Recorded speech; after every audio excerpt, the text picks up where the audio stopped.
श्री गुरुभ्यो नमः। ओम मातृशक्तये नमः। ओम असतो मा सद्गमय तमसो मा ज्योतिर्गमय मृत्योर्मामृतंगमय। ओम शांति शांति शांति। उपनिषद कक्षा 123वीं और तैत्तरीय उपनिषद की ये 10वीं कक्षा है। ब्रह्मानंद वल्ली का ये प्रारंभ हमने कल किया था। ब्रह्म विदाप्नोति परम, ये ब्राह्मण वाक्य है और तदेशाभ्युक्ता ये मंत्र है। इसको इस ब्राह्मण वचन को सिद्ध करने के लिए या पुष्ट करने के लिए मंत्र है।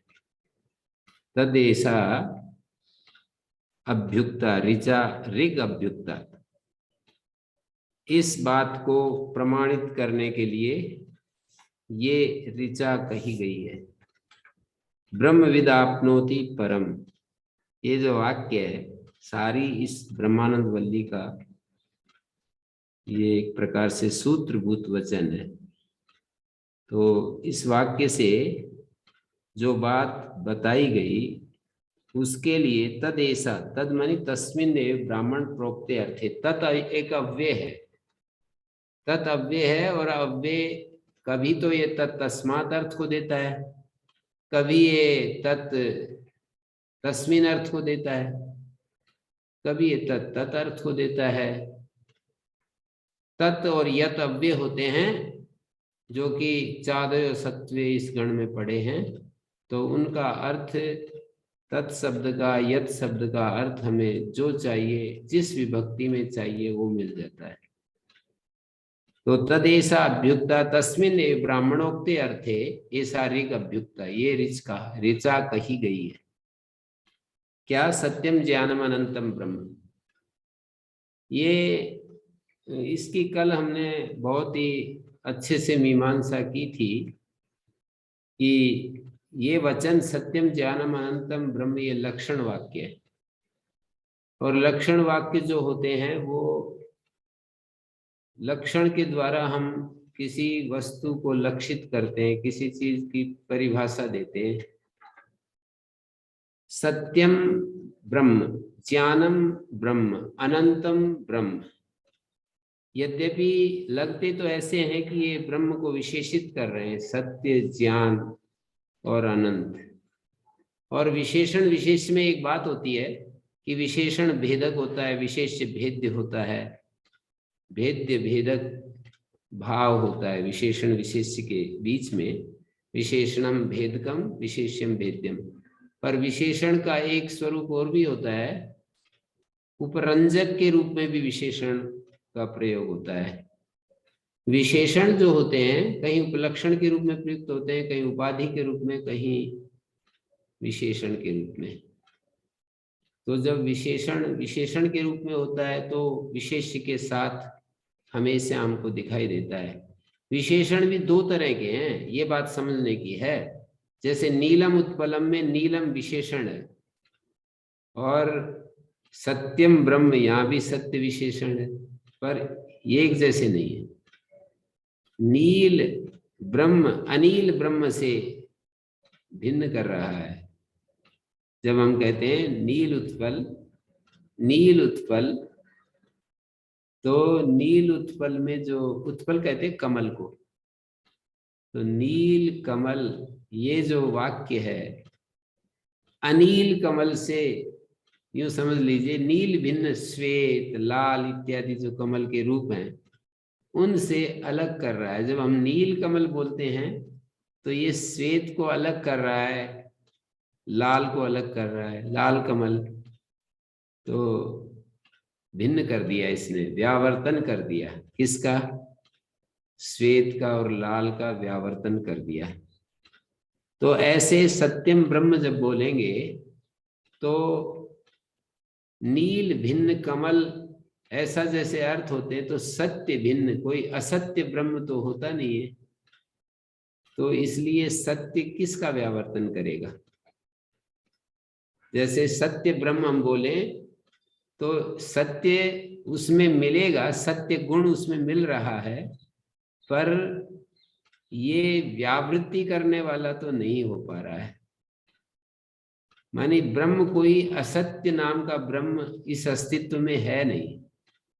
सत्य तो सत्य भिन्न से व्यावृत्ति करता है, पर ब्रह्म वैसा होता नहीं है कि जो असत्य ब्रह्म हो और फिर उसकी, जैसे नील कमल, उदाहरण को बार बार मैं ला रहा हूं तो बिना उदाहरण के समझ में नहीं आएगा, इसलिए बार बार नील कमल को ला रहा हूं मैं। नील कमल मतलब नील भिन्न कमल को नील व्यावृत कर रहा है, अलग कर रहा है, हटा रहा है। नील से भिन्न जो श्वेत और लाल, दो तीन कलर मान करके चल रहा हूं मैं, और फिर ये उदाहरण दे रहा हूं। एक नील कमल होता है, एक श्वेत कमल होता है, एक लाल कमल होता है। तो नील कमल नील से भिन्न श्वेत और लाल भी कमल होता है, तो उससे नील विशेषण व्यावृत कर रहा है और उसके साथ रहता भी है। उपलक्षण जहां होता है वहां पर वो धर्म व्यावर्तन तो करता है, पर वहां जरूरी नहीं कि वहां हमें मिले। काकवत देवदत्त से गृहम इत्यादि उदाहरण देते हैं।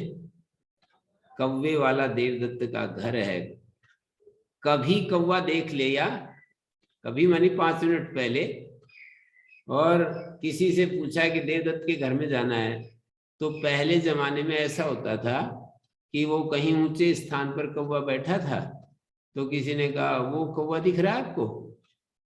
बोले बस वही देवदत्त का घर है।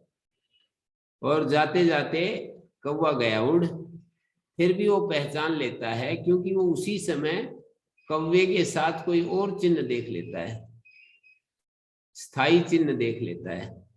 तो इसलिए वो काक से उपलक्षित जो घर था उसको पकड़ लेता है। यद्यपि काक वहां नहीं है, फिर भी उससे उपलक्षित जो घर था उसको वो समझ लेता है। तो इस तरह से हम इसको हम समझ सकते हैं। माने हम जो है सत्यम ब्रह्म, ज्ञानम ब्रह्म, अनंतम ब्रह्म, जब हम बोलते हैं कि सत्य ब्रह्म है, ज्ञान ब्रह्म है, अनंत ब्रह्म है, आनंद ब्रह्म है, आत्मा ब्रह्म है। ब्रह्म को समझने के लिए 5 शब्द पर्याप्त हैं। 3 तो यहाँ पर डाल रखे हैं और 2 शब्द और दूसरी जगह जो बोले गए हैं उनको पकड़ करके यहाँ ले आना चाहिए। ऐसी व्यवस्था है श्रुति के अर्थ करते समय। यदि कोई लक्षण कहीं दूसरी जगह है और यहाँ कुछ है, थोड़े से यहाँ है बाकी दूसरी जगह है, तो वहां से ले लेते हैं उसको। तो सत्यम ज्ञानम अनंतम ब्रह्म, आनंदम ब्रह्म, आत्मा ब्रह्म, ये 5 शब्द बोलने से ब्रह्म का हम पूरा स्वरूप हमारे को अधिगत हो जाता है। सत्य ब्रह्म है, मानी ब्रह्म में ये एक लक्षण हमें देखना है कि ब्रह्म सत्य है, ज्ञान ब्रह्म है, जड़ नहीं है, ज्ञान है। मतलब व्यावर्तन तो कर रहा है यहाँ, पर ये व्यावर्तन इस तरह से नहीं। लोक में भी ऐसे बोलते हैं हम, कुंडली वासस्वी और कुंडली वासस्वी अंगदी देवदत्त। किसी ने आकर के पूछा कि भाई हमें देवदत्त को पहचानना है, देवदत्त से मिलना है, और या कहीं दूसरी जगह से किसी को भेजा कि वहां सभा हो रही है, उस सभा में आपको देवदत्त से मिलना है, और उसका लक्षण बताया, कुंडली अंगदी वाससी देवदत्त, वासस्वी देवदत्त। कुंडली का मतलब हो गया कुंडलधारी होगा वो, कुंडलधारी तो कई थे। फिर बोले अंगदी, वो अंगद कोई एक आभूषण का नाम है। तो कुंडली, अंगदी और वासस्वी, अच्छे वस्त्र धारण किए हुए होंगे। तीनों विशेषण जहां घटित होते हैं वो तो एक ही है, देवदत्ती। 2 वाला और 1 वाले भी बहुत सारे थे। कुंडली अंगदी, ये भी थे वहां बहुत सारे लोग, लेकिन कुंडली, अंगदी, वासस्वी ये तो एक ही था। तो ये इस तरह की भाषा यहाँ बोली गई कि सत्य कोई चीज हो सकती है, कोई ज्ञान रूप भी कोई चीज हो सकती है, अनंत भी कोई चीज हो सकती है। इन तीनों को जहां देखना है, और इसमें दो और शब्द, आनंदम ब्रह्म, आत्मा ब्रह्म। आत्मा ब्रह्म ये भी बताया है मांडुक्य उपनिषद में, अयम आत्मा ब्रह्म। और आनंदम विज्ञानम, ये तैत्तरीय उपनिषद की भृगुवल्ली में आनंदम ब्रह्म ये भी कहा, और विज्ञानम आनंदम ब्रह्म बृहदारण्यक उपनिषद में भी कहा। विज्ञान ब्रह्म है, आनंद ब्रह्म है। यहाँ ज्ञान का है, वहां विज्ञान का है, कोई अंतर नहीं है बिल्कुल भी। वही एक ही बात को एक जगह ज्ञान शब्द से कह दिया, उसी बात को विज्ञान शब्द से कह दिया। आनंदम ब्रह्म, आत्मा ब्रह्म। ब्रह्म के स्वरूप का निर्धारण यदि हमारे को हो जाता है तो कितनी बढ़िया बात हो जाती है कि हम ब्रह्म का परिचय प्राप्त कर लें प्रमाण के आधार पर। प्रमाण से हम परिचय प्राप्त कर लेते हैं।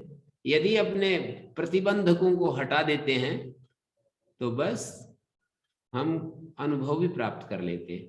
पहले परिचय प्राप्त करते हैं, फिर जब हम, जैसे किसी ने कहा कुंडली, अंगदी, वासस्वी देवदत्ता, तो देवदत्त का परिचय दूर से हमने पा लिया, लेकिन साक्षात जब हमने जाकर के देखा सभा में और उसको कुंडली, अंगदी, वासस्वी के रूप में देखा, तो हमारे को देवदत्त का साक्षात अनुभव हो गया।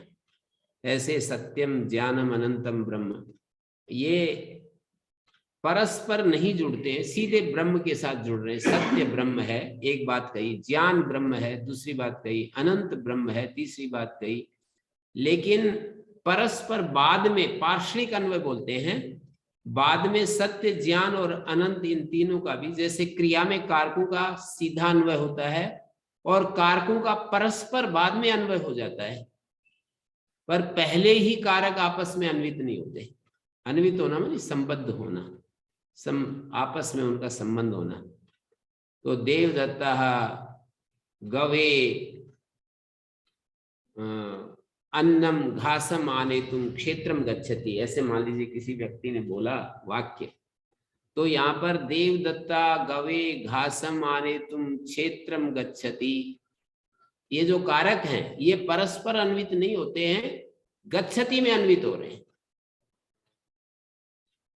बाद में फिर आपस में भी अन्वित हो जाते हैं। तो ऐसे सत्यम ज्ञानम अनंतम ब्रह्म, पहले तो ब्रह्म में अन्वित हो रहे हैं ये विशेषण, और बाद में परस्पर भी अन्वित हो रहे हैं। परस्पर अन्वित होने का लाभ हमको ये मिलता है कि अनंत जो विशेषण है वो सत्य के साथ, ज्ञान के साथ अन्वित होकर के अनंत सत्य, अनंत ज्ञान, और आनंद को भी हम ले आए थे, अनंत आनंद ब्रह्म है और आत्मा ब्रह्म है। जब हमने कहा कि भाई सत्य, अनंत सत्य है, अनंत ज्ञान है, अनंत आनंद ब्रह्म है, तो ऐसा लगने लगता है कि कोई मुझसे परे की चीज है, ऐसा लगने लगता है इतना कहने से कि मुझसे कोई परे की चीज है जिसके बारे में बताया जा रहा है। तो इसलिए आत्मा ब्रह्म कहने से हम अपने स्वरूप पर आ जाते हैं कि कहीं बाहर देखने की, ढूंढने की, तलाश करने की जरूरत नहीं है।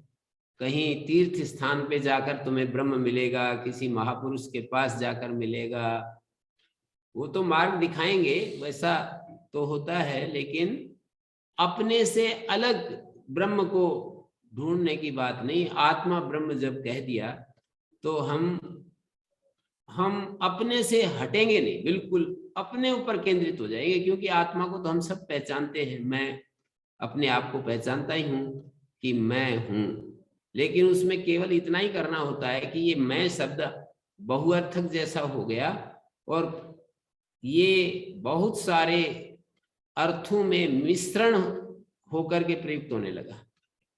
मैं शरीर के साथ भी कहा जाता है कि मैं भोजन करूंगा, मैं सोऊंगा, मैं दिल्ली जाऊंगा, शरीर के साथ भी मैं का प्रयोग होता है। मैं सुखी हूं, दुखी हूं, ये मन के साथ भी मैं का प्रयोग होता है।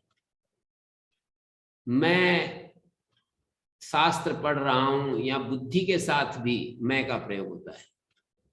तो मैं देख रहा हूं, इंद्रियों के साथ भी मैं देख रहा हूं, मैं सुन रहा हूं, मैं चख रहा हूं, इंद्रियों के साथ भी मैं का प्रयोग होता है। तो मैं शब्द बहुत सारे अर्थों में प्रचलित होता है, उसको हम समझते हैं। इसलिए मैं आत्मा ब्रह्म हूं ये कहने से सारी विशेषताओं से सत्य एक विशेषता, ज्ञान एक विशेषता, आनंद एक विशेषता, ये तो बतलाई, पर साथ में ये जो विशेषताएं हैं अपने में देखनी है। जैसे अभी अपने में हम देखते हैं, अभी हम अपने में क्या देखते हैं कि मैं सुंदर हूं, मैं गोरा हूं, काला हूं, मैं लंबा हूं, ठिकना हूं, मैं धनवान हूं, निर्धन हूं, मैं बलशाली हूं, कमजोर हूं, मैं शक्ति संपन्न हूं, मैं मेरे पास क्या है, कुछ नहीं। जब राजनेता के अकड़ को देखते हैं तो फिर हमारे को ऐसा महसूस होता है कि शक्ति भी कोई चीज होती है जिसके साथ तादात्म्य होकर के आदमी कहता है कि मेरे हाथ में बहुत कुछ है। कहे ना पर सोचता तो है ही, बोले नहीं वाणी से, नहीं तो वो मतलब बोलेगा तो कुछ ना कुछ गड़बड़ हो जाएगी। तो लेकिन कुछ चीजें बोली नहीं जाती, पर वो आदमी जो है ना, पता लगता है कि ये इस चीज का अभिमान तो कर ही रहा है, उसके व्यवहार से, उसके रंग ढंग से पता लग जाता है। तो ये जो चीज है कि मैं शक्तिशाली हूं, मैं बहुत पावरफुल हूं, मेरे सामने कौन क्या है, ऐसे भी कभी कभी बोल भी देते हैं, क्या है मेरे सामने, ऐसे बोल भी देते हैं। तो ये मैं बहुत सारे अर्थों में शरीर के साथ, मन के साथ, बुद्धि के साथ, अहंकार के साथ, पदार्थों के साथ, वस्तुओं के साथ, बाह्य घटनाओं के साथ भी हम अपने आप को जोड़ करके देखते हैं। यश कीर्ति के साथ, अपने यश के साथ हम अपने मैं को जोड़ देते हैं, अपने अपयश के साथ जोड़ देते हैं, अपनी निर्धनता के साथ मैं को जोड़ देते हैं, सधनता के साथ जोड़ देते हैं। तो ये मैं बहुत सारी चीजों के साथ मिला करके हम देखने लगते हैं। वो जो मिला करके देखते हैं उसी को तो हमें शुद्ध रूप में उसका परिशोधन करना पड़ता है, उसको शुद्ध करना पड़ता है। इसको बोलते हैं मैं का शुद्धिकरण। मैं में जो चीज मिलावट कर दी गई, हमने कर ली, या लोगों ने कह कह करके हमारे मैं को कुछ अलग अलग रूप में बोल बोल करके हमें भी वैसा ही स्वीकार करवा दिया कि तुम बहुत सुंदर हो, तुम तो बहुत शक्तिशाली हो, तुम तो बहुत मतलब बहुत हजारों करोड़ के मालिक हो, तुम तो बहुत, तुम्हारा दिग दिगंत में यश फैला हुआ है, तुमको सब जानते हैं, ऐसे लोग कहते रहते हैं हमारे को और हम मान लेते हैं कि हाँ मैं ऐसा हूं। तो ये सारे मैं में मिलावट हो जाती है, अज्ञान के चलते ये मैं में मिलावट हो जाती है। उन मिलावटों को दूर करने के लिए ही परिशोधन की जरूरत होती है कि जो मिलावट हो गई उसको, उसका निष्कासन करना होता है। नेति नेति की जो प्रक्रिया होती है वो निष्कासन की प्रक्रिया ही है।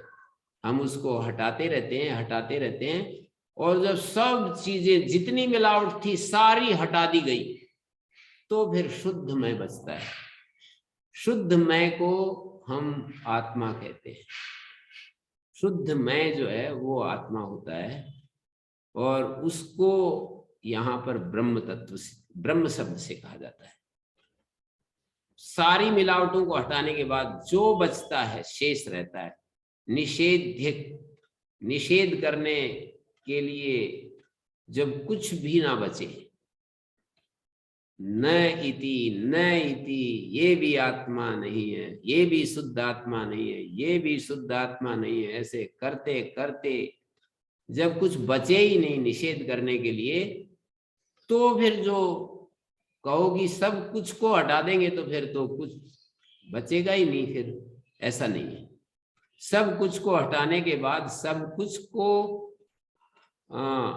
कुछ हट गया, इस बात का जो साक्षी है, इस बात को जो देख रहा है, इस बात का जो अनुभव कर रहा है, वो तो रह जाता है। सब कुछ हट गया है और सब कुछ को हटा दिया है, और उस हटाने के बाद भी जो इस स्वीकृति को, इस स्वीकारोक्ति को अनुभव करने वाला, इसका अनुभव करने वाला कोई एक साक्षी बचा रहता है। जैसे कल हम कह रहे थे और पहले भी कहा, जैसे रात के अंधेरे में, वो दयाराम जी कह रहे थे कि भाई रात के अंधेरे में हम जाते हैं तो कुछ भी नहीं दिखाई देता, फिर भी कुछ भी नहीं, इसका साक्षी तो बचा रहता है। डेकार्टे नाम के एक दार्शनिक ने कहा, तुम सब चीजों पर संशय कर सकते हो, पर जो संशय कर रहा है उस पर संशय नहीं कर सकते। संशय करने वाले पर संशय नहीं कर सकते। हर चीज पे संशय कर सकते हो, हर चीज पर संशय करने वाले पर संशय नहीं कर सकते कि पता नहीं ये संशय करने वाला भी कोई है या नहीं, ऐसा नहीं कह सकते। हर चीज में संशय कर सकते हो कि पता नहीं है या नहीं है, पता नहीं भगवान है या नहीं है, पता नहीं आत्मा है या नहीं है, पता नहीं वेद परमात्मा का ज्ञान है या नहीं है, पता नहीं कर्म फल मिलता है या नहीं मिलता। ऐसे संशय कर सकते हो तुम, पर जो संशय कर रहा है उस पर तो संशय नहीं कर सकते। तो संशय करने वाला जो है, उस संशय करना रूप जो कर्म है, संशय करना रूप कर्म जो है, उसका जो साक्षी है वो तो एक तत्व बचा रहता है। तो उसी को हम आत्मा कह देते हैं। उसी को जैसे हम देख रहे हैं, तो देखने वाले में जो देखने की क्रिया हो रही है, उस देखना रूपी क्रिया का जो साक्षी है वही आत्मा है। सुनने की जो क्रिया हो रही है हमारे द्वारा, उस सुनने क्रिया का जो साक्षी है चैतन्य रूप में, क्योंकि ये पत्थर तो सुनता नहीं, हमारे में आत्मा में और पत्थर में अंतर है ना, हमें तो सुन रहा है। तो कहो कि भाई ये कान ही सुन रहा है ना, ये अलग से आत्मा को मानने की क्या जरूरत है। इसके अपने दार्शनिक बड़े अच्छे अच्छे उत्तर दिए जाते हैं कि कान आत्मा क्यों नहीं, कान आत्मा क्यों नहीं है, आंख आत्मा क्यों नहीं है, हाथ आत्मा क्यों नहीं है, पैर आत्मा क्यों नहीं है। ये तो पूरा दर्शन शास्त्र का विषय ये है कि इनको हम क्यों आत्मा नहीं मान लेते। ये अलग से एक आत्मा की करण कभी भी करता नहीं होता है, ये करण है, ये साधन है किसी के।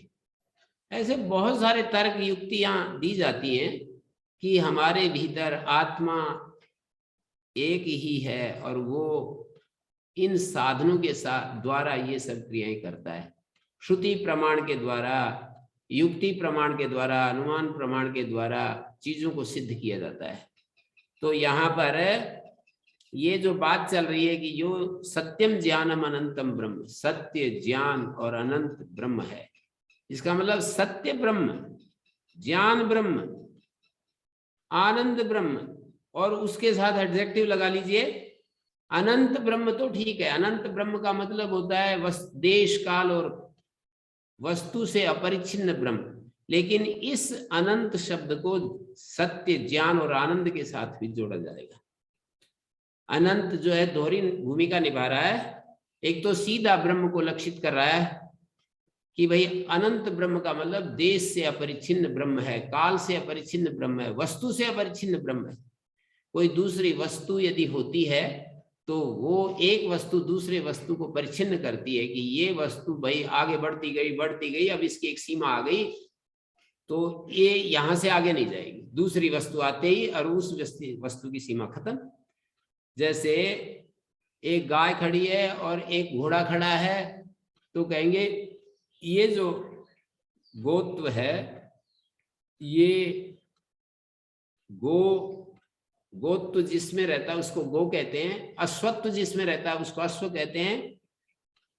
ये जो गो है इसकी सीमा कहां तक है? जहां तक अश्व शुरू नहीं हो रहा है।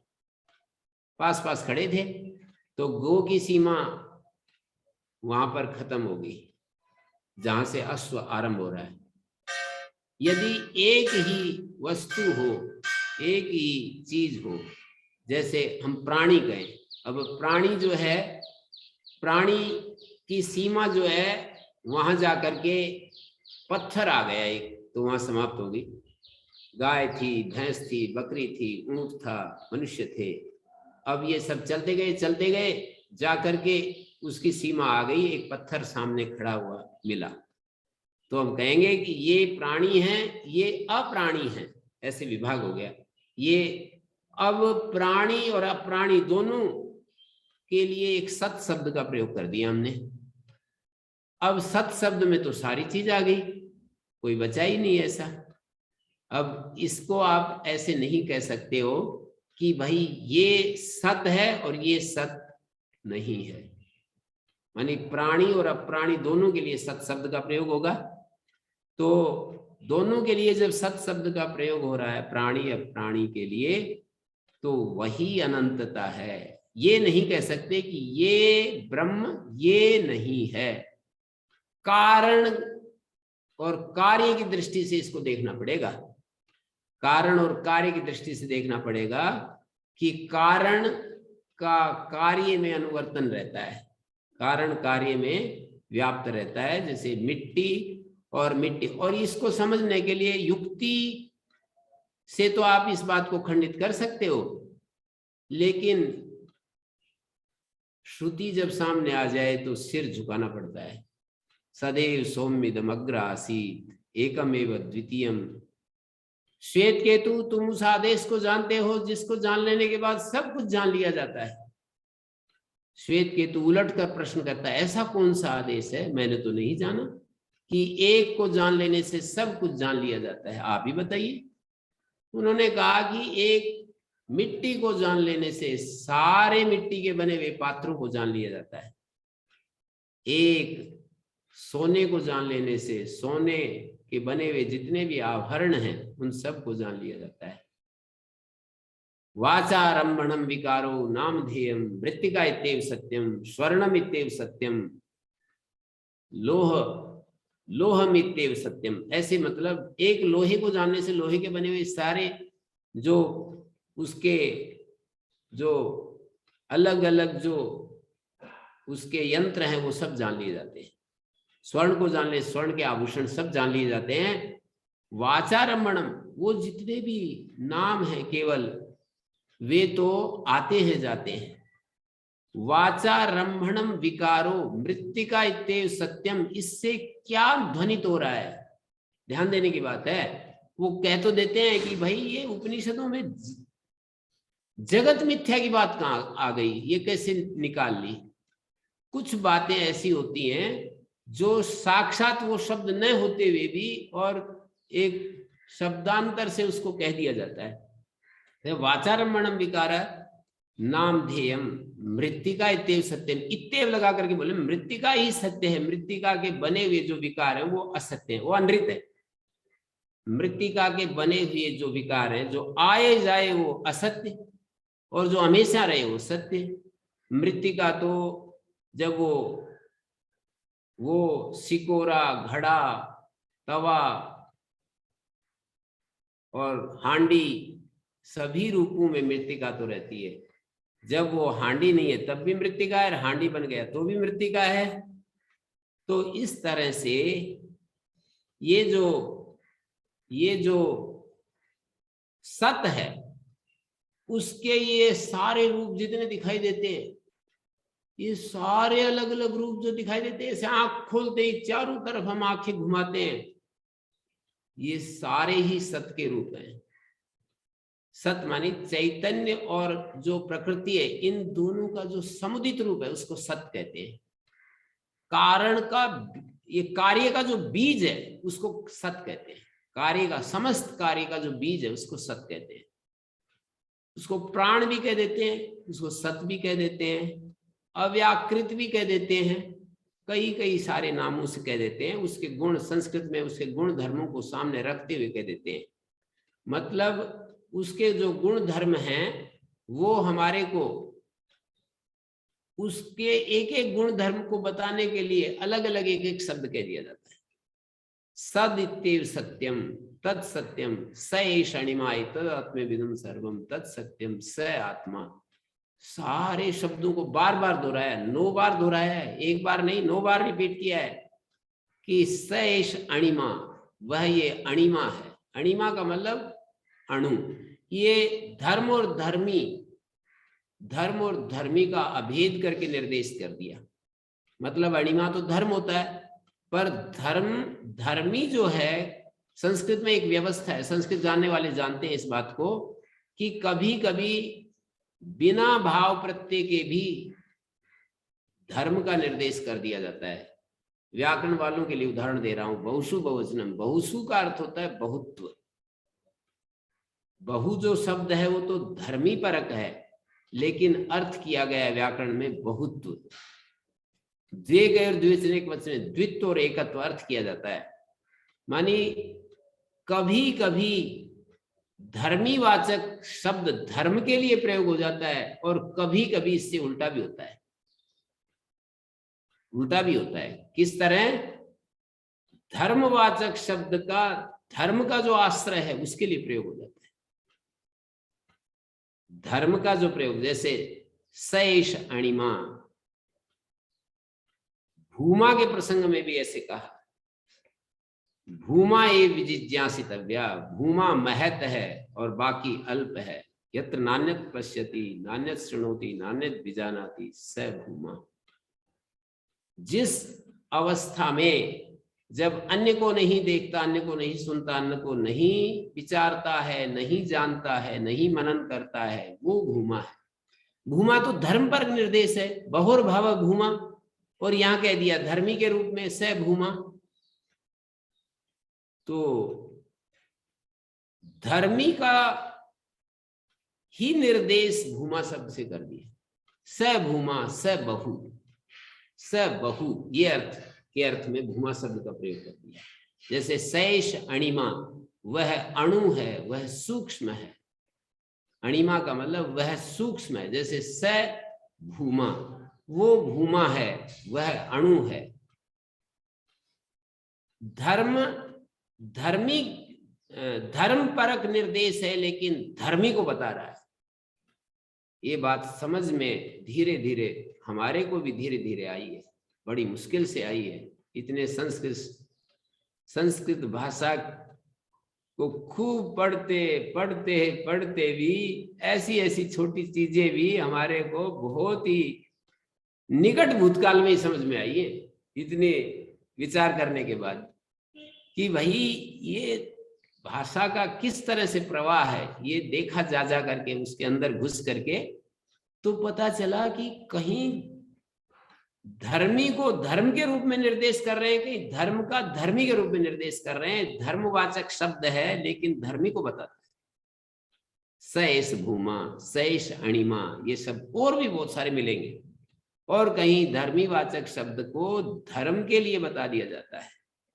अंतरेणापि, वहां नियम भी लग रहा है, अंतरेणापि भाव प्रत्यय, भाव प्रत्यय से अर्थोगम्यते, भाव प्रत्यय के बिना भी भाव का अर्थ जाना जाता है। तो फिर मैं यहीं पर आ जाता हूं। सत्यम ज्ञानम अनंतम ब्रह्मा, अनंत सत्य ब्रह्म है, अनंत ज्ञान ब्रह्म है, अनंत आनंद ब्रह्म है, और आत्मा ब्रह्म है। आत्मा इसलिए कहना पड़ रहा है कि बाहर न जाएं, अपने पर केंद्रित हो जाएं, बिल्कुल लौट करके वापस अपने स्वरूप पर आ जाएं। कितना अच्छा लगता है मेरे को ये इंटरप्रिटेशन। बस ये 30-40 साल पहले यदि हमारे को पता होता तो कितना अच्छा हो जाता। ये सारी बातें हमको बस दंड बैठक, कबड्डी, खेल कूद, इसी में सारा जीवन निकाल दिया। ये सब चीजें जो है, यदि हमारे को 12-13 साल की उम्र में, 10-12 साल की उम्र में हमें को पता हो जाए, 10 साल की उम्र में ही पता लग जाए, तो ये अभिप्सा हमें करनी चाहिए कि 10 साल की उम्र में ऐसी बुद्धि मिल जाए जैसे कि हमारे को 60 साल के बाद हमें जो समझ आती है, वही बुद्धि हमें 10 साल की उम्र में प्राप्त हो जाए। ये है हमारा मतलब अभिप्सा करने की चीज। चलो कोई नहीं, जब समझ में आ जाए वो भी देर नहीं होती है। पर देर इसलिए होती है कि आदमी हेल्पलेस हो जाता है। जब मैं बूढ़ों के पास बैठता हूँ तो उनके जीवन को देखता हूँ तो बिल्कुल वो नहीं कर पाते हैं। हम उनको समझाते हैं कि आत्मा अलग है, शरीर अलग है। शरीर में पीड़ा हो रही है तो आप ऐसे समझो ना, शरीर में पीड़ा है, मैं तो स्वस्थ हूं, मेरे में कोई पीड़ा नहीं है, शरीर में पीड़ा है। इंद्रिय में विकार है, मैं तो देख रहा हूं, आंखें फूट गई, आंखें नहीं दिख रहा, आंखों से नहीं देख रहा हूं मैं, पर मैं तो बिल्कुल, मेरे अंदर ज्ञान की आंखें जगमगा रही हैं, दिख रहा है मुझे। हेलन केलर की तरह बोल सकते हैं लोग। मुझे कहते हैं कि मैं देख नहीं रही हूं, मैं सुन नहीं रही हूं। लोगों, मुझे सब कुछ दिख रहा है, सब कुछ सुन रहा है। लोग कहते हैं कि मुझे दिख नहीं रहा, सुन नहीं रहा, दोनों इंद्रिय नहीं थी, पर वो कहती है इसके बावजूद मुझे दिख रहा है, सुन रहा है। ऐसे आत्मा के स्तर पर जब चले जाते हैं तो आत्मा जो है ज्ञान स्वरूप होता है, पर वो सीमित ज्ञान से परे चले जाता है। अब ये, इसको जितना बार बार दोहराया जाए उतना ही थोड़ा है। जैसे हम कहते हैं कि घट की सत्ता है, पट की सत्ता है, मकान की सत्ता है, वृक्ष की सत्ता है, ये जितनी भी सत्ताएं बताई जा रही हैं, सन घटा सन पटा, अस्थि के द्वारा हम घटपट आदि पदार्थों को जानते हैं, लेकिन वे हमेशा वे शांतित होती है उनकी सत्ता। हम ये कहते हैं घटो अस्थि पटो अस्थि, ऐसे ऐसे बोलते हैं, घट की सत्ता बता रहे हैं, पट की सत्ता बता रहे हैं। उस घट और पट के साथ जुड़ा हुआ जो अस्थि शब्द है या सन शब्द है, सन, वो अनंत नहीं हो सकता है। तो इसलिए अनंत सत्य तब होता है जब हम विषय के साथ जोड़ने वाले, विषय के साथ जिस सत्य का हम प्रयोग करते हैं उस विषय को हटा करके सन मात्र को जब देखते हैं तो वो अनंत सत्य हो जाता है। और एक एक विषय का जो हमें ज्ञान होता है, उस, मानी मैं घट को जानता हूं, मैं पट को जानता हूं, मैं वृक्ष को जानता हूं, गाय को जानता हूं, अश्व को जानता हूं, ऐसे हम एक एक चीज को जानते हैं। ऐसा जो बोलते हैं, एक एक चीज को हम जान रहे होते हैं, और उसको उस विषय से अलग करके यदि हम ज्ञान स्वरूप हो जाते हैं तो अनंत ज्ञान हो जाता है। विषय के साथ जब हम देखते हैं, विषय के साथ जब देखते हैं तो वो ज्ञान लिमिटेड होता है। विषय को अलग करके देखते हैं तो अनलिमिटेड हो जाता है, वो ज्ञान अनंत हो जाता है। ऐसे ही विषय के साथ जो सुख, हमारी मनचाही कोई चीज मिल जाए तो हमें सुख होता है, आनंद होता है, लेकिन विषय से अलग होकर के जो हमें एक आनंद की स्थिति हमारे भीतर है, मौजूद है, वो अनलिमिटेड आनंद होता है। तो एक लिमिटेड सत्ता, अनलिमिटेड सत्ता, एक लिमिटेड ज्ञान, अनलिमिटेड ज्ञान, एक लिमिटेड सुख, लिमिटेड आनंद, एक अनलिमिटेड आनंद। तो ब्रह्म क्या चीज है तो बता दिया, अनलिमिटेड आनंद है, अनलिमिटेड सुख है, अनलिमिटेड ज्ञान है, अनलिमिटेड सत्ता है। तो ये कौन सी स्थिति है? विषय को हटा दीजिए, हम तो विषय के साथ सत्य को समझते हैं, विषय के साथ ही ज्ञान को समझते हैं। मैं इसको जानता हूं, उसको जानता हूं, मैं अष्टाध्यायी जानता हूं, मैं उपनिषद जानता हूं, श्रीमद् भगवत गीता जानता हूं, ब्रह्म सूत्र जानता हूं, मैं योग शास्त्र जानता हूं, दर्शन शास्त्र जानता हूं, ऐसे हम आयुर्वेद शास्त्र जानता हूं, ऐसे हम बोलते जाते हैं। तो ये लिमिटेड है। ये 1000 शास्त्र किसी ने जाने, 1000 पुस्तकें लिख दी, व्याकरण महाभाष्य जैसे महान ग्रंथ लिख डाला, आयुर्वेद में जैसे चरक और सुश्रुत जैसे विशाल ग्रंथ लिख मारा, फिर भी वो लिमिटेड होता है। तो ये अनलिमिटेड कब होता है? विषय से हटा दीजिए, बस ज्ञान मात्र में चले जाइए, वो अनलिमिटेड होता है। ऐसे ज्ञान का क्या लाभ, ऐसे प्रश्न उठेगा। ऐसे ज्ञान में सारी समस्याओं का समाधान हो जाता है। ऐसे ज्ञान में जीवन की कोई समस्या बाकी नहीं बचती। लिमिटेड ज्ञान में कितना भी हमें ज्ञान हो जाए, हमारे को अच्छे मकान बनाए जा सकते हैं, अच्छी सड़कें बनाई जा सकती हैं, अच्छे बाग लगाए जा सकते हैं, इस धरती के सौंदर्य को बढ़ाया जा सकता है, ये सारी चीजें हो सकती हैं।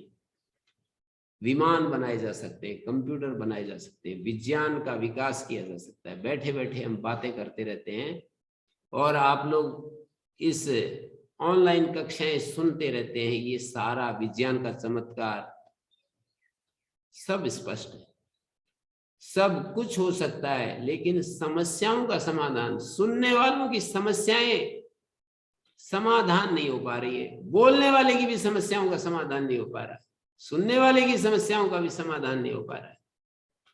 अनलिमिटेड ज्ञान, अनलिमिटेड सत्ता और अनलिमिटेड आनंद की स्थिति जैसे ही आती है, सारी समस्याओं का समाधान हो जाता है। तो अनलिमिटेड आनंद कब होता है? हमारे परिचय में ऐसा आनंद सुसुप्ति में होता है। अनलिमिटेड आनंद कब होता है? हमारे जानते, एक जागृत अवस्था, एक स्वप्न अवस्था, एक सुसुप्त अवस्था है। हमारे जानते ऐसा आनंद सुसुप्ति में होता है। अनलिमिटेड ज्ञान कब होता है? हमारे जानते अनलिमिटेड ज्ञान सुसुप्ति में होता है। अनलिमिटेड सत्ता कब होती है? हमारे जानते अनलिमिटेड सत्ता सुसुप्ति में होती है। सुसुप्ति का दृष्टांत हमारे स्वरूप के सबसे ज्यादा निकट है। हमारा जो स्वरूप है, स्वभाव अध्यात्म उच्यते, हमारा जो अपना होना है, जो बीइंग स्टेट है, एक करना है हमारा स्वरूप एक करने का होता है। हमारा स्वरूप जो नहीं जानते उसको जानने का होता है, करने का होता है। एक हमारा स्वरूप होने का होता है। तो हम यात्रा शुरू करते हैं, जानने से, करने से समाप्ति होती है होने पर। हम जब होते हैं तो जानना और करना उसमें समाहित हो जाता है। ये सबसे ज्यादा निकटतम उदाहरण सुसुप्ति का होता है। हम सुसुप्ति में केवल होते हैं, हम करते नहीं हैं, हम जानते नहीं हैं, लेकिन समस्त जानने का और करने का जो फल है सुख, समस्त जानने और करने का फल सुख होता है, वो उस सुसुप्ति में होता है। तो ये एक दृष्टांत दिया जाता है अपने स्वरूप को समझाने के लिए कि हमारा स्वरूप, हम कैसे समझें कि हमारा स्वरूप ये है। तो बोले ठीक ठीक तो पूर्ण ज्ञान होने पर ही होता है, जब पूरा शरीर भाव से हम अलग हो जाते हैं, शरीर भाव से अलग हो जाते हैं। क्योंकि सुसुप्ति में भी दो शरीरों से अलग होते हैं, एक शरीर से संबद्ध रहते हैं। सुसुप्ति में भी स्थूल शरीर और सूक्ष्म शरीर से तो अलग हो जाते हैं, पर कारण शरीर वहां पर बना रहता है। यदि हम उस शरीर से भी मुक्त हो जाएं, कारण शरीर से भी अलग हो जाएं, तो हमारा पूर्ण स्वभाव अभिव्यक्त हो जाता है। छांदोग्य उपनिषद में कहा स उत्तम पुरुष है, अशरीरम वाव एस संप्रसादा, अशरीरम वाव एस संप्रसादा। छांदोग्य उपनिषद में ये बात कही गई कि ये जो संप्रसाद है, ये जो जीव है, वो अशरीर है। वो शब्द मैंने कई बार सुनाए हैं, पर बार बार सुनाने की आवश्यकता इसलिए पड़ती है कि जैसे बार बार खाने की आवश्यकता होती है, बार बार सुनाने की आवश्यकता ऐसे होती है जैसे रोज सूर्योदय होता है, पर बार बार देखने की आवश्यकता होती है, बार बार स्नान की आवश्यकता होती है, बार बार भोजन बनाने की आवश्यकता होती है। क्योंकि पहला सुना हुआ तो धूमिल हो गया, तो दोबारा सुनाओ। बार बार दीपक जलाने की आवश्यकता इसलिए होती है कि पहला वाला दीपक हवा के झोंके से बुझ गया। तो यहां पर ये कहा है, इतना अच्छे हैं ये वाक्य,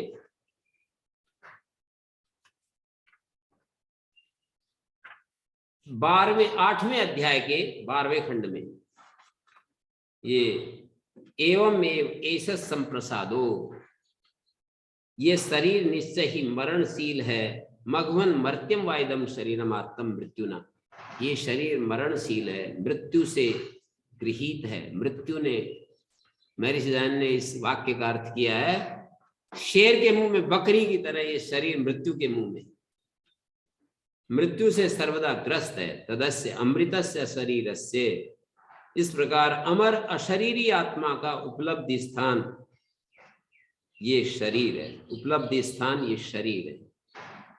आत्मना अशरीरस्य आत्मनो अधिष्ठानम आत्तो वै सशरीर प्रिया प्रियाभ्याम, ये सशरीर प्रिय और अप्रिय से गृहीत है। तो सशरीर रहते हुए इष्टानिष्ट का नाश सर्वथा हो नहीं सकता। शरीर सशरीर रहते हुए, इसका मतलब कुछ लोग इस वाक्य का ये अर्थ लेते हैं कि जब भाई मृत्यु होगी उसके बाद ही सारे सुख दुखों से पीछा छूटेगा, प्रिय अप्रिय से छूटेगा। पर फिर जीवन मुक्त नाम की कौन सी स्थिति का वर्णन शास्त्रकारों ने किया है? वो कौन सी स्थिति है जीवन मुक्त? मरने के बाद ही प्रिय अप्रिय से पीछा छूटेगा, तो जीवन मुक्त नाम की स्थिति कौन सी होती है?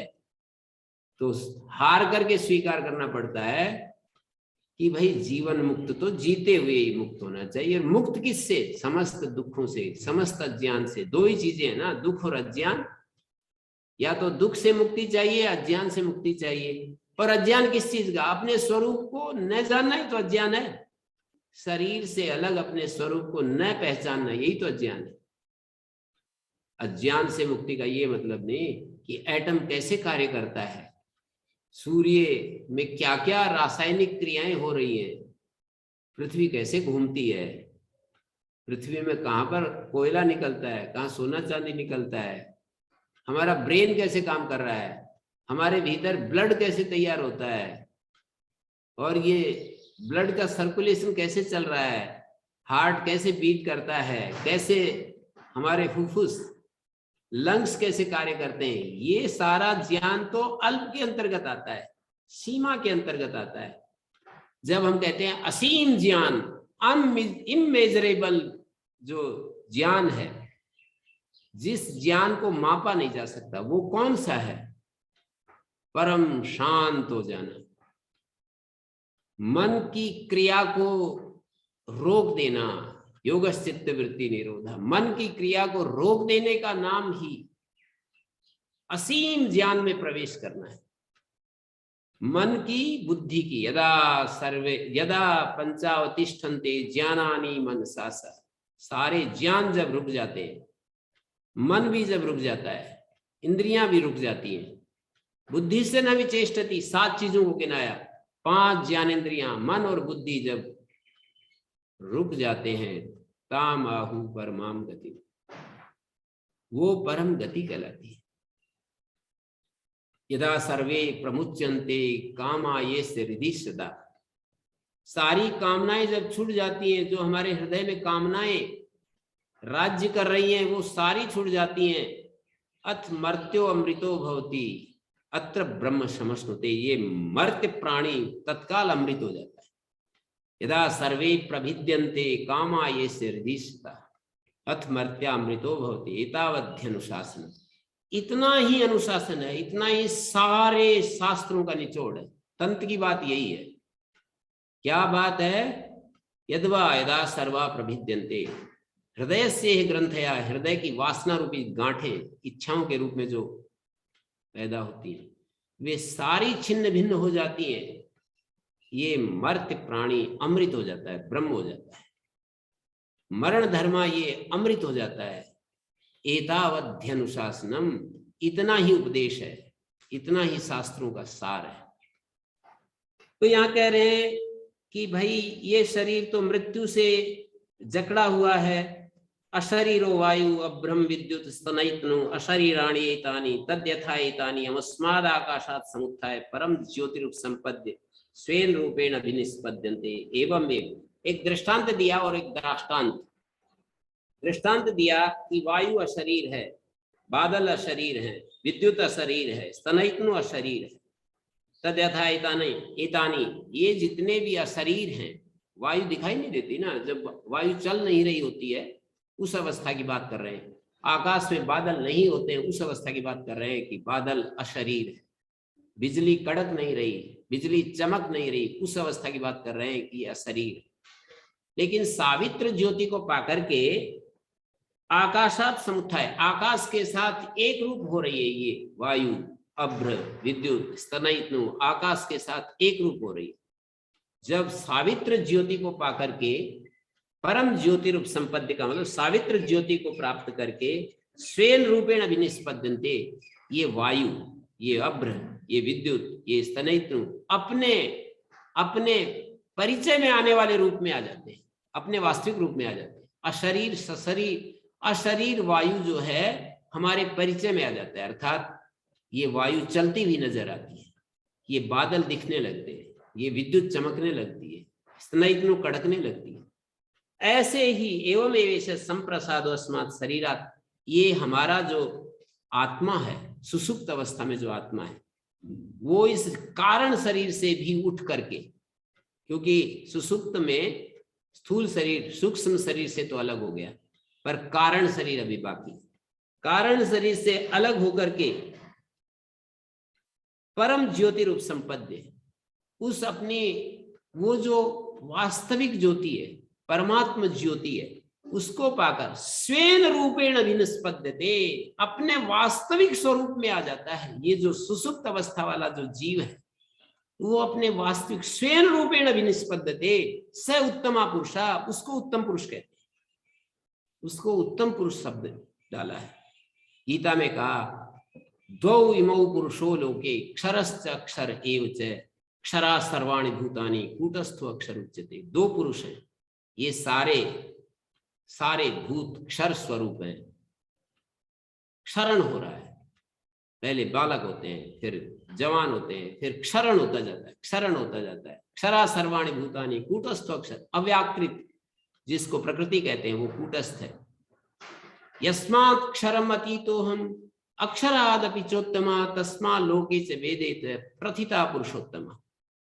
ये एक तीसरा पुरुष है, उत्तमा पुरुषस्तन्या परमात्मे इति उदारिता यो लोकत्रयम् आविश्य बिभर्ति अव्यय ईश्वर। उत्तम पुरुष शब्द से प्रयोग किया 15वें अध्याय में गीता के। यस्मात् क्षरमतीतुम अक्षरादपि चोत्तमा, मतलब क्षर और अक्षर का नाम लेकर के और फिर ये बता दिया कि भाई एक उत्तम पुरुष होता है। उत्तम पुरुष शब्द का प्रयोग किया, उपनिषद में भी उत्तम शब्द, उत्तम पुरुष शब्द का यहाँ पर प्रयोग हुआ है। तो यहाँ पर इसका मंत्र है यो उत्तमा पुरुषस्तन्य दो इमो पुरुषो लोके क्षरश्च अक्षर एव च क्षरा सर्वाणि भूतानि कूटस्थो अक्षर उच्यते उत्तमा पुरुषस्तन्य परमात्मा इति उदारिता यो लोकत्रयम् अवश्य विवृति अव्यय ईश्वर। तो ये तीसरा उत्तम पुरुष है। कौन सा है ये उत्तम पुरुष? तो उसको कहा है कि लोकत्रय में आविष्ट होकर प्रकृति के साथ एक होकर जो ईश्वर के रूप में इस सारे अस्तित्व का संचालन कर रहा है। यस्मात् क्षरमतीतो हम अक्षरादपि चोत्तमा, क्षर से भी अतीत है ये, अक्षर से भी उत्तम है। अक्षर मानी अव्यक्त, उससे भी उत्तम है, इसलिए लोक और वेद में पुरुषोत्तम कहा जाता है। तो यहाँ पर ये कहा कि इस एवं एव संप्रसादो अस्मात् शरीरात् समुत्थाय, इस शरीर से ऊपर उठकर परम ज्योति रूप संपद्य स्वेन रूपेण अभिनिष्पद्यते, अपने वास्तविक स्वरूप में आ जाता है, वो उत्तम पुरुष है। तो हम कारण शरीर जीवित अवस्था में तो रहता ही है, बाद में अपने मूल उसमें विलय हो जाता है। तो कारण शरीर जब तक ये शरीर है हमारा, कारण शरीर नहीं रहता है। तो कारण शरीर जो है वो कारण शरीर के साथ जो एक स्वाभाविक संबंध है वो तो मरण पर्यंत हमारा बना रहता है। जब तक अज्ञान है कारण शरीर से मुक्ति नहीं होती है, लेकिन ज्ञान होने के बाद कारण शरीर से भी मुक्त हो जाता है। यही तो उपनिषद में मैंने सुनाया कि जैसे हमें जीवन मुक्त पुरुष की स्थिति बतलाई कि कारण शरीर अस्मात् स एवं एष संप्रसाद है, अस्मात् शरीरात समुत्थाय। संप्रसाद जो है ये सुसुप्त अवस्था वाला जीव, अस्मात् शरीरात समुत्थाय, इस शरीर से अलग होकर, ऊपर उठकर, कौन से शरीर से? कारण शरीर से अलग होकर परम ज्योतिर उपसंपद्य, स्वम ज्योतिम उपसंपद्य स्वेन रूपेण, परम ज्योतिर उपसंपद्य स्वेन रूपेण विनिष्पद्यते स उत्तमा पुरुष। तो वो अनंत ज्ञान, अनंत आनंद, अनंत सत्य, ये ब्रह्म का रूप है। यो वेद निहितम गुहायाम परमे व्योमन। आगे हम फिर शुरू करेंगे। किसी का कोई प्रश्न है तो पूछ सकते हैं।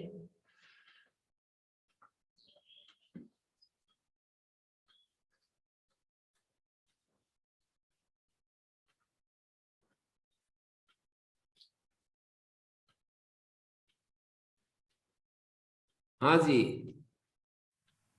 अशोक जी, किसी का कोई प्रश्न है तो। स्मिता जी पूछना चाहते हैं। स्मिता जी अनम्यूट कीजिए। नमस्कार गुरुजी।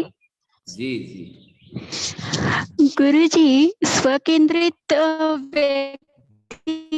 लक्षण और उसके कुछ उदाहरण, और स्वकेंद्र में स्थित व्यक्ति है उसके जीवन में होने वाले लाभ। समस्याओं से मुक्ति एक थोड़ा लाभ है। जो अपने स्वरूप में स्थित है उसका लाभ पूछ रहे हैं। जिसको जीवन में कोई समस्या नहीं, कोई दुख नहीं, कभी भी जो अपने स्वरूप को नहीं भूलता, जो अज्ञान से सदा मुक्त है, तो इसके आगे और कौन सा लाभ चाहिए? यहाँ पर लाभ तो बहुत सारे गिनाते हैं। अस्य सर्वेषु लोकेषु कामचारो भवति, पर वो तो केवल प्ररोचना के लिए होता है, केवल हमारी प्रवृत्ति कराने के लिए होता है। ऐसा कुछ भी नहीं होता। जिसको प्रधानमंत्री का पद मिल गया वो कभी सीएम बनना चाहेगा क्या? किसी स्टेट का सीएम बनना चाहेगा? मोदी जी कितना भी बड़ा राज्य है, कभी ये चाहेंगे कि मैं यूपी का चीफ मिनिस्टर बन जाऊं? तो जिसको स्वरूप प्राप्ति हो गई वो इस कचपच में क्यों पड़ेगा कि मुझे सब लोगों में अप्रतिहत गति हो जाए, मैं सारे भोगों को संकल्प मात्र से भोग सकूं? क्यों चाहेगा ये सब? जो इतने आनंद के समुद्र स्वरूप हो गया, आनंद स्वरूप हो गया, ज्ञान स्वरूप हो गया, अनंत ज्ञान, अनंत सत्य और अनंत आनंद स्वरूप हो गया, वो किस लिए फिर और किसी चीज की इच्छा करेगा? सारी कामनाएं तो हटने के बाद ये स्थिति आती है ना। फिर ये स्थिति मिलने के बाद फिर उन्हीं कामनाओं को जिनको छोड़ चुका है वो क्यों चाहेगा? सारी कामनाओं से अतीत होने के बाद ये स्थिति आती है और फिर वो स्थिति पाकर फिर उन्हीं कामनाओं को इच्छा करने लगे। ऐसा कैसे हो सकता है? लॉजिकली भी ये बात प्रूव नहीं हो पा रही। हाँ जी सुनीता जी। उदाहरण बताइए गुरुजी। क्या पूछ रहे हैं? जिन्होंने स्वस्थिति को पा लिया है, पूरी तरह से स्वकेंद्र में जो लोग स्थित हो गए, ऐसे लौकिक उदाहरण कुछ? ऐसे लौकिक उदाहरण अब आप स्वयं बनो, ऐसा ये शास्त्र कह रहा है। और उदाहरण आप यूं कहोगे ऐसा कोई उदाहरण दिखाओ, आप हमें कोई आकर के ये समझाए कि मैं हूं ऐसा व्यक्ति, वो क्यों कहेगा? उसको क्या दिक्कत? किस लिए ये बात प्रूव करने की आवश्यकता पड़ेगी? प्रूव करने के लिए तो सामान्य आदमियों को जरूरत पड़ती है कि वो कहते हैं कि मैं ऐसा हूं, मेरे को मानो भाई, मैं देश का प्रधानमंत्री हूं, इतना मेरे को वो मिला है, इतना मेरे को मत कामना नहीं, इच्छा नहीं, वो क्यों कहेगा? हाँ, जिसकी कोई कामना ही नहीं बची वो जाकर के क्यों किसी को ये कहेगा कि मैंने ये स्थिति प्राप्त कर ली है? सुनो मेरी बात, ऐसे क्यों बोलेगा? गुरुजी, इतिहास में तो कोई उदाहरण होंगे। इतिहास तो बहुत ही है, सुख सुख आदि जितने भी हैं सारे उदाहरण ही है। वामदेव, शुकदेव, सारे उदाहरण ही है ना। रमण तो महर्षि बहुत आदि कितने उदाहरण है, अपवादात्मक है जी। कितने उदाहरण है। बाकी तो अपनी श्रद्धा के अनुसार कितने सारे, सब ने अपने अपने उदाहरण बनाए रखे हैं, मेरे से क्या पूछना। जो महर्षि सिद्धांत के भक्त हैं वो कहेंगे महर्षि सिद्धांत ऐसा उदाहरण है, श्री अरविंद के भक्त कहेंगे श्री अरविंद ऐसा उदाहरण है, शंकराचार्य जी के भक्त कहेंगे शंकराचार्य जी ऐसा उदाहरण है। और सबके अपने अपने संत ज्ञानेश्वर के भक्त उनको अपना उदाहरण बताएंगे। हमारे जैसे लोगों को ही, अभी तो हम रास्ते में चल रहे हैं, फिर भी कह देंगे कि आप तो जी साक्षात ब्रह्म स्वरूप है। तो उदाहरण तो हम अपने अपने श्रद्धा के अनुसार हम अपना, हमसे जो आगे चले हुए होते हैं उनको हम अपना उदाहरण बना लेते हैं। उसमें क्या है, उदाहरण जो कोई आपको उदाहरण देगा वो जरूरी थोड़ी है कि आप भी उसको उदाहरण मानो। वो उसके लिए जो बताएगा उसके लिए उदाहरण है। तो समझ के लिए भी वो थोड़ा बहुत माने उपयोगी हो जाता है कि यह स्थिति इस तरह की है। आपने जो लाभ गिनाए उनमें तो सारे लक्षण भी आ गए हाँ, गीता में दिया ही कि है स्थिर प्रज्ञ के लक्षण। मेरा भक्त कौन, 12वें अध्याय में त्रिगुणातीत पुरुष के लक्षण, ज्ञानी पुरुष के जो वहां पर गुण दिखाए, ज्ञान योग व्यवस्थिति, दैवी संपत्ति जिनमें गिनाई है, जगह जगह पूरा गीता में भरा पड़ा है। ऐसे लक्षण जो होते हैं, सिद्ध पुरुष के जो लक्षण हैं वो सारे दिखाए हैं। सिद्ध पुरुष के जो लक्षण होते हैं वो साधक के साधन होते हैं, साधक को उनकी साधना करनी होती है।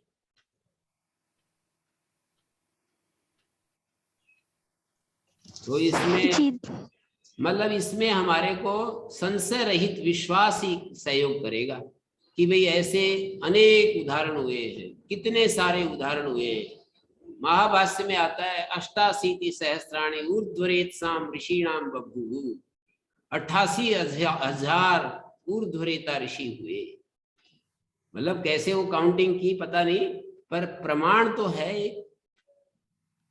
88,000 ऊर्ध्वरेता ऋषि। ऊर्ध्वरेता का मतलब तो ब्रह्मनिष्ठ ही ऊर्ध्वरेता हो सकता है, बाकी तो सब कैसे हो सकते हैं, वो काम कैसे हो सकता है।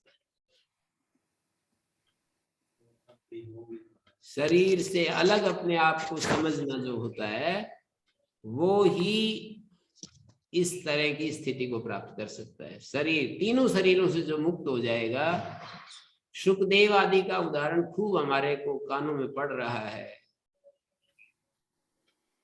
वामदेव वामदेव का उदाहरण देते हैं कि वो उसमें गर्भ में ही उसको ज्ञान हो गया था।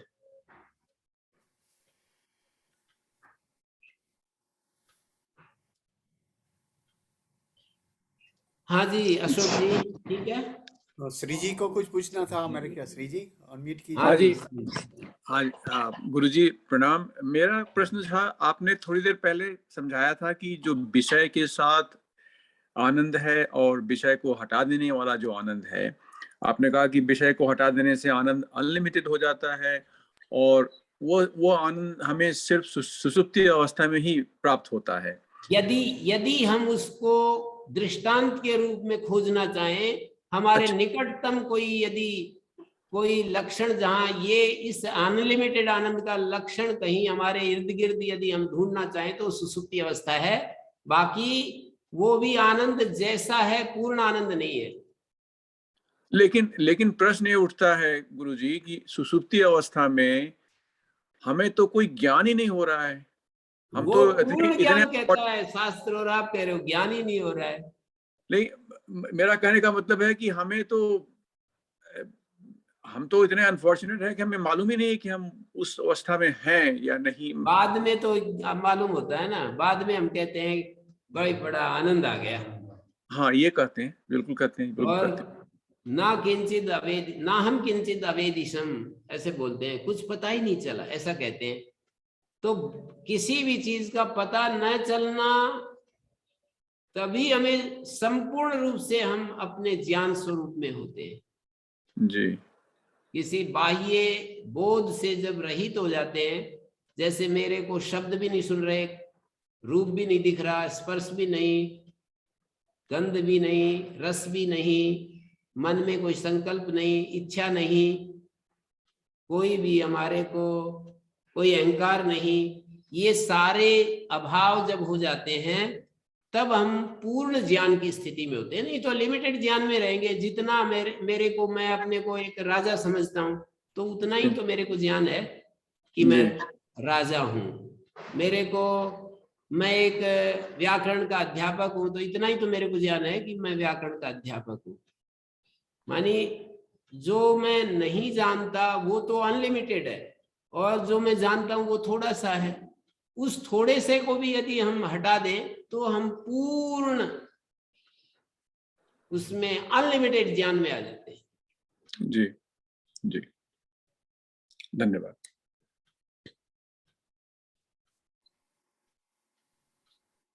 गुरुजी, हमारा शेखर भाई अभी आ गए हैं तो हैंड ओवर टू।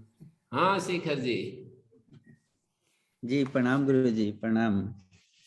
जी जी गुरु जी, आपने अभी बताया जब हम अपूर्ण ज्ञान को हटा देते हैं तो पूर्ण ज्ञान हो जाता है। नहीं, पूर्ण ज्ञान को नहीं, वो आंशिक ज्ञान को हटा देते हैं तो पूर्ण ज्ञान की स्थिति में आ जाते हैं। अपूर्ण आंशिक ज्ञान को, आंशिक ज्ञान, अपूर्ण ज्ञान। अपूर्ण ज्ञान का मतलब मैं पूरा व्याकरण का विद्वान हूं, ये आंशिक ज्ञान ही तो है जी। पूरा अनंत ज्ञान में से एक ज्ञान को मैंने पकड़ करके कहा कि मैं इस विषय का मास्टर हूं।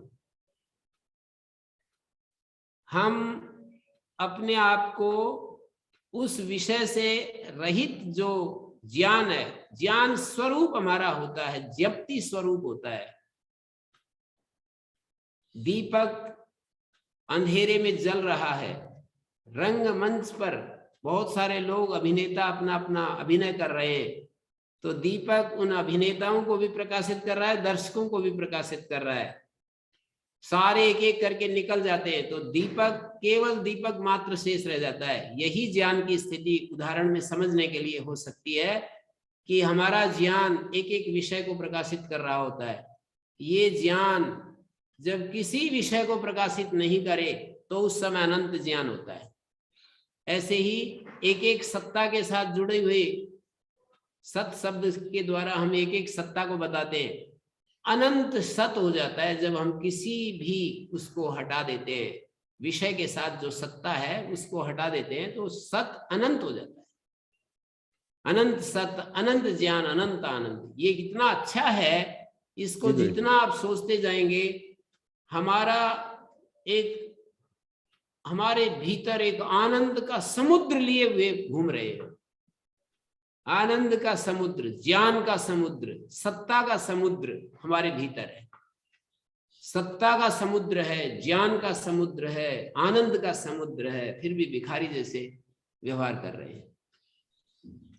वही गुरुजी, जो हम पहले ही संपूर्ण ज्ञान की थे और ये जो आंशिक ज्ञान आ जाता है संस्कारों के कारण, तो ये कैसे जुड़ जाता है गुरुजी?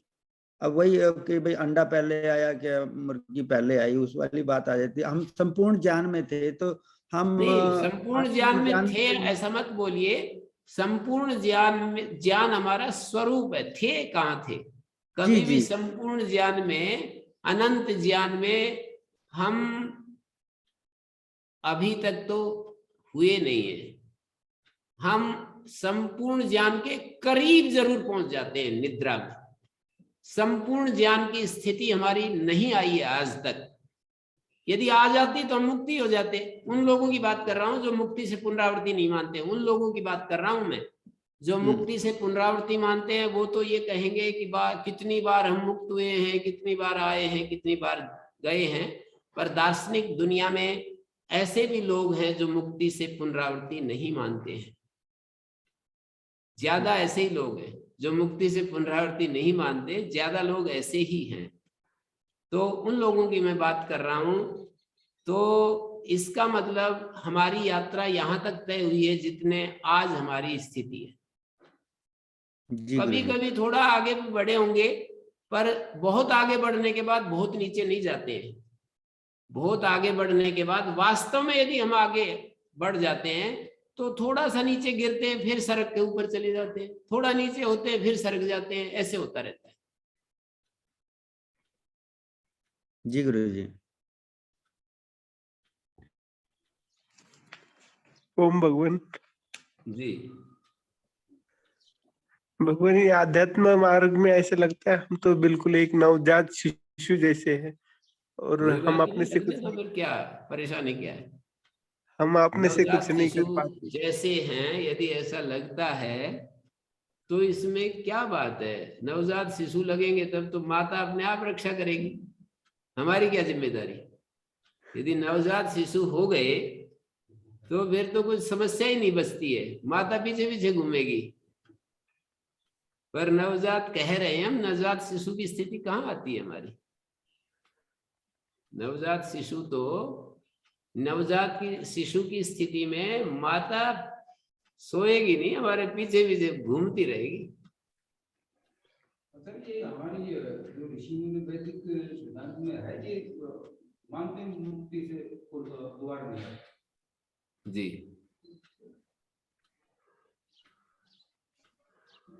तो ओम शांति शांति शांति।